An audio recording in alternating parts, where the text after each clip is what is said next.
3 நாள் சொல்லுங்க, பேசுங்க. அழாதீங்க இல்ல, உண்மைதான். சொல்லுங்க. எந்த தெருமா? கோமாந்தேரி. யாரு வந்தா சொல்லுங்க. கவுன்சிலர். அவங்க கவுன்சிலரா? அவங்க கிடையாது, வரையில கவுன்சிலர் வரல, அவர் தான் வந்தாப்ல.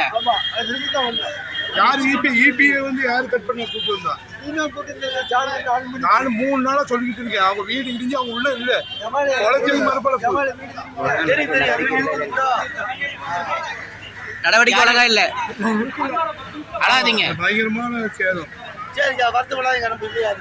எல்லாம் ஏற்பாடு பண்ணுவோம். அவங்களும் வந்து எவ்வளவு சொல்லிட்டு இருக்காங்க. காக்கா ஒரு கணக்கு இல்லாம எல்லாத்தையும் அப்லோட் பண்ணணும்னா